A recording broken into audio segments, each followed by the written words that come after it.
Thanks a lot for staying with us. While we're in Kerala, we're also bringing you this exclusive conversation with the only Muslim candidate the BJP has fielded for the 2024 elections, and not just in Kerala, mind you, but anywhere in the country. Of course, this has grabbed headlines. I'm talking about Dr. Abdul Salam, who's the BJP candidate from Mallapuram, which is a heavily Muslim-dominated constituency in Kerala. And he has had the distinction of becoming the only Muslim candidate fielded by the BJP anywhere in the country for the 2024 elections. Dr. Abdul Salam is former Calicut University VC as well. He's joining us now. Thanks a lot, Dr. Salam, for speaking to us. Let me begin by asking you, what do you make of the headlines? How do you feel about the headlines you've created as the only Muslim BJP candidate this year? No, that is, something a recognition. I consider as a recognition. Recognition not only for me, but for the 19-20 crores of Indian Muslims. You say it's a recognition for all Indian Muslims, but BJP faces a lot of criticism for not giving enough Muslims tickets for elections, whether state or general elections. What do you think about that? It is the false. It's a created story. It's never, BJP is never an anti-Muslim party. BJP is the only party allowing Muslims to live better than any other nation. India is a heaven for a Muslim. You have all the freedom of enjoying your liberty, your equality, everything. You tell me any nation which provide a better environment than India for Muslims. So these are all created stories of the opposition to get the vote bank advantage. I want to ask you, what made you join the BJP? You joined in 2019. You fought the 2021 state elections as well, and now you're fighting in the general elections. But what made you join the BJP in the first place? It is our Prime Minister. I was studying the performance of our Prime Minister, the then Chief Minister of Gujarat. He was creating miracle over there, miracles of development over there. I was watching, I was doing some studies about him, his vision, his mission, his developmental philosophy, his technology, tech savvy person. And he's a man committed to the heritage of India, committed to the value systems of India, a hybrid of Indian heritage and technology. He was the person, whom I was, looking for as a leader. Right. What do you make of the Prime Minister's push then to want to do better in Kerala? They have a large national target, but the state of Kerala is also featuring very heavily in that target. They want to break into the Kerala politics. What do you make of that push? Now, this time, our Prime Minister was very keen to make a break here in this part of the world, this part of the nation. Now, he declared that as early as 1 year before, and he was making very highly constant and scientific efforts, all these days by deputing leaders over here, identifying the reasons as to why people are distancing from BJP. And, people are watching, they're all intelligent people. Of course, it is a communist state, basically, communist state. Very educated people, exposed people, internationally exposed people, relatively, people maintaining high quality of life and all that. But they have their own opinion, or they are opinion makers. They have their own individuality and all that. This state is having a population of 3.5 crores, of which 27% forms Muslims, 18% forms Christians, 55% forms Hindus. And these Hindus and Christians, not Hindus, Muslims and Christians, both minorities, are the forward community in terms of economy, education, health, etc., etc. The so-called majority is all the time running behind.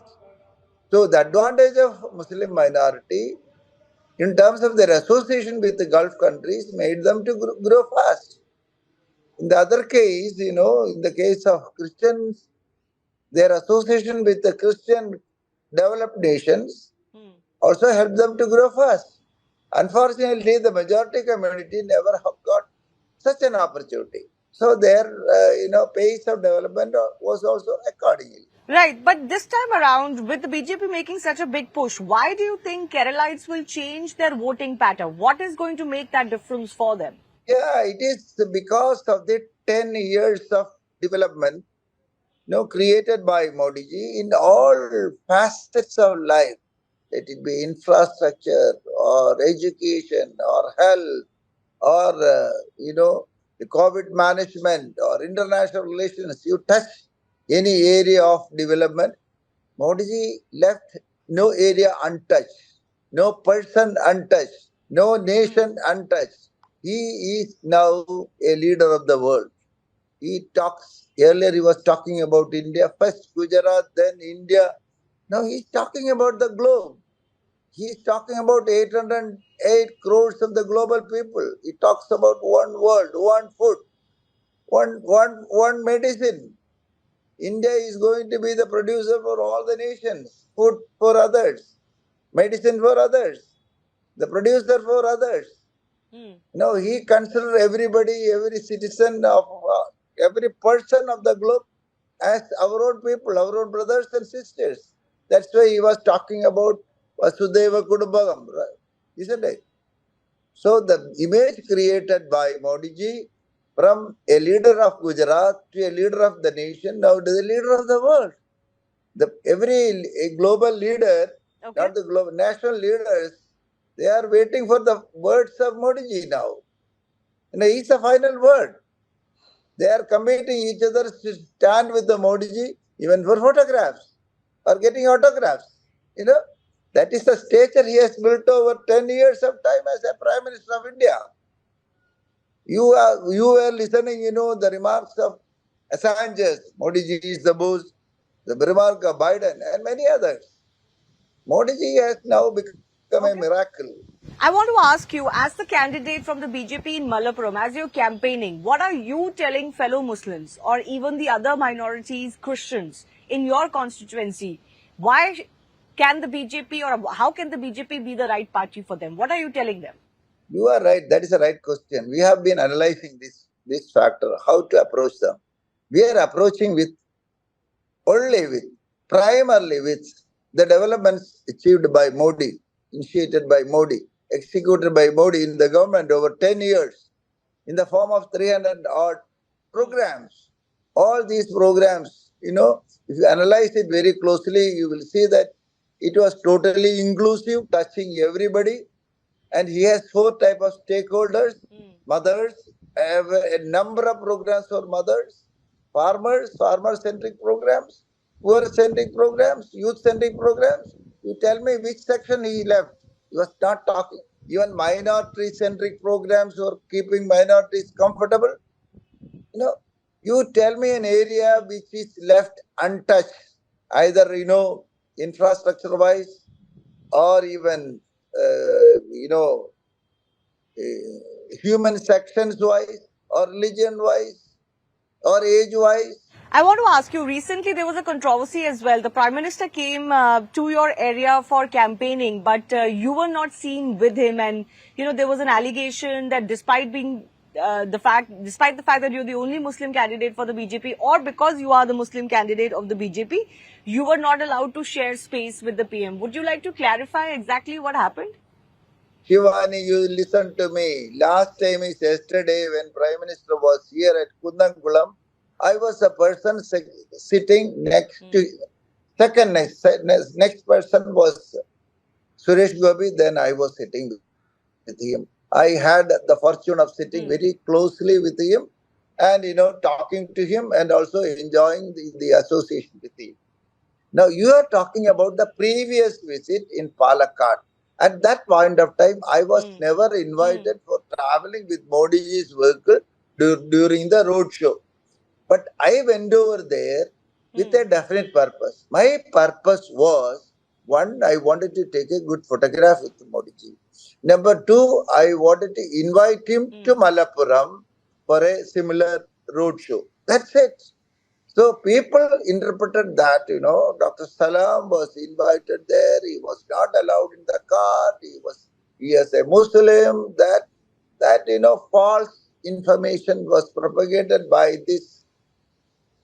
by our own enemies, the so-called opponents, and they took advantage.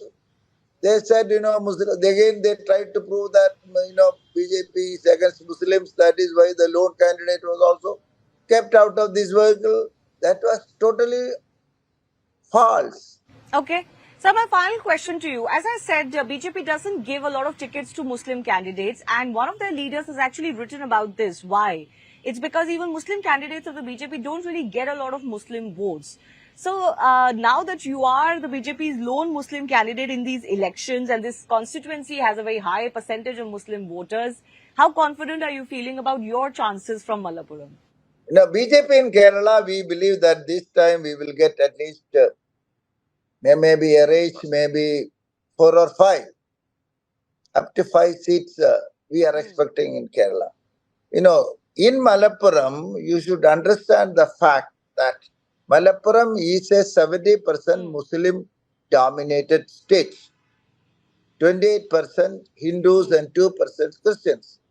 All these years, right from 1952, Malappuram has sent 18 MPs, and out of 18 MPs, 17 belong to Indian Union Muslim League, because Malappuram is having 70% Muslims.